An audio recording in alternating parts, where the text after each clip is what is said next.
Hello folks, Scott Grove here doing a review on some of my guitars here by request. Today's offering is the Carvin Bolt T model. Okay, 2010. Where to start with Carvin? Okay, what we've got is your basic Strat knockoff. The changes are a few. You get a master volume, a master tone, and you get what Fender should have done all along. They've done it before, but with the extra switch here, which turns on and off your bridge pickup, you can get the telly sound by simply putting on your neck pickup and flick the switch up, and it turns on your bridge, so you get your telly. Okay, which you cannot do on most Strats. Put it in your fourth position where you have the two pickups on here. Flick the switch, you have all three pickups on at the same time, which you cannot do with 90% of the Strats. Fender has done it every now and then, but Carvin does it stock on all of their Bolt series guitars. So they buy that. If you buy the Carvin kit, this is what you get. Okay, it comes preloaded with these single coils, which sound fabulous, by the way. They smoke pretty much every stock Fender pickup there is out there, with the exception of a couple, in my opinion, like the lace sensors and so forth. They have the typical hum. Let's see. For the clean sounds, I'm just going to go right to the two positions, so you got your bridge and your middle pickup.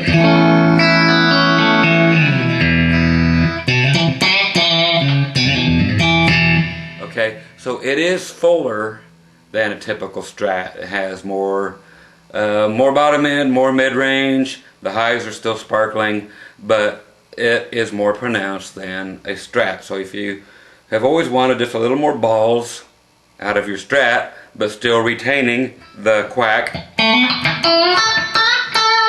Okay, so it's got the definite quack. You go to the 4 position for you guys who like the in-between sounds. Okay, so you retain all of your quack. Okay, let's go with some more sounds, then we'll talk about the rest of the guitar, which has its ups and downs.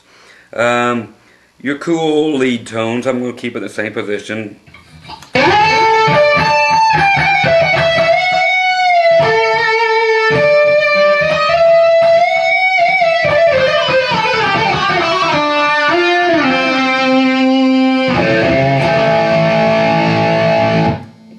Typical this.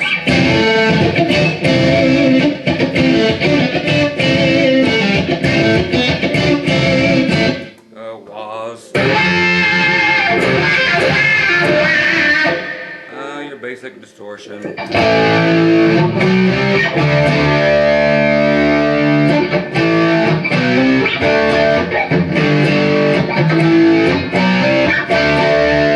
Okay, so it has all the good sounds. You can hear it here. Typical Strat buzz. Middle or your in-between positions are a little less buzzy, but there's nothing major in the field of noise reduction going on here. Okay, as far as the rest of the guitar, it does have a nice cutaway here on the heel, like some of the Fenders do. Okay. Back of the neck is angled slightly, so what's going to happen here, it gets rid of the string trees, but which also, for people who like to do the behind the nut bends, you're not going to get the notes that you get out of, like, say, a Strat or something, because you just don't have as much room to push down here.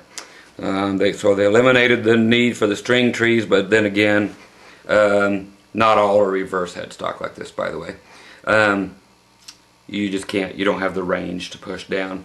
Plus, first thing that's going to happen, just like any Gibson out there, period, this thing falls over in your stand, and yes, your headstock's going to break off. Okay, so that's just the bad thing with tilt back headstocks. The necks are going to break in half if they fall off. Then you just buy a new one and throw it on. Speaking of necks, this neck feels great. It just feels like a, not like a Fender neck. It feels more like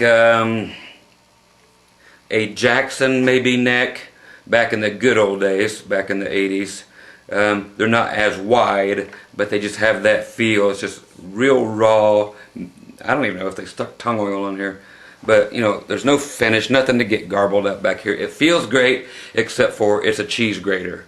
That's right, Carvin, they don't give a shit about filing off their fret. So every fret hangs over, I'm talking every one, all 22 frets hang over on both sides. So I'm going to spend a few hours in the next few days having to file every single fret because it hangs over on both sides.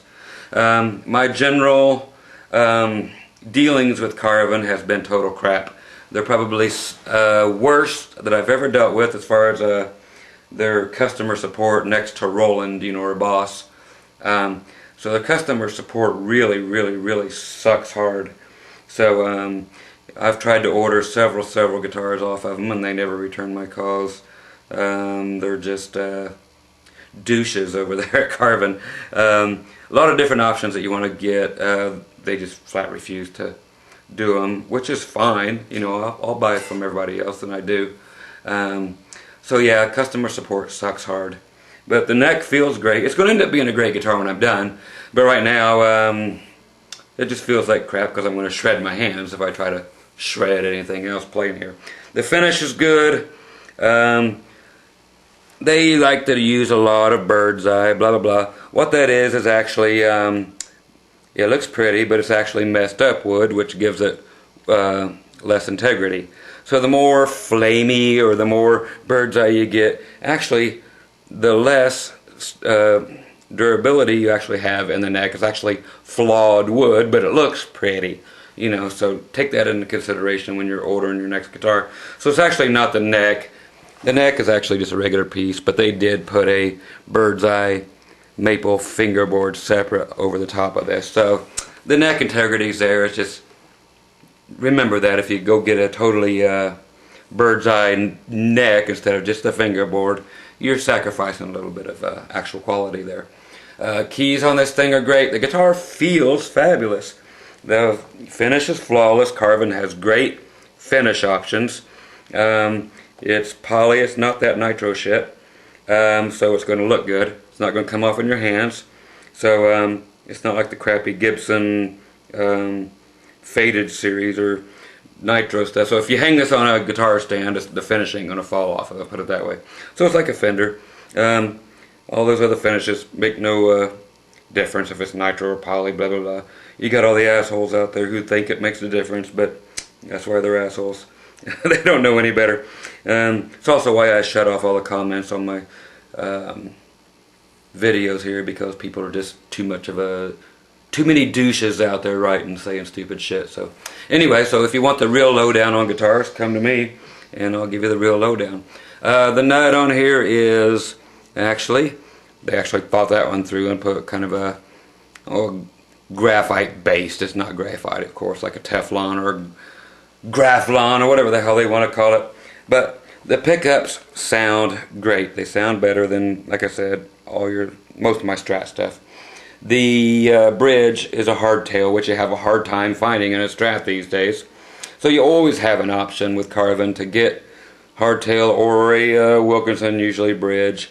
The knobs look like your typical Fender knobs, but they actually have a hex screw in them for whatever flipping reason. There's no need for it. There's the back. You have your typical contours. You have your ferrules there. So it's actually going to be a good guitar.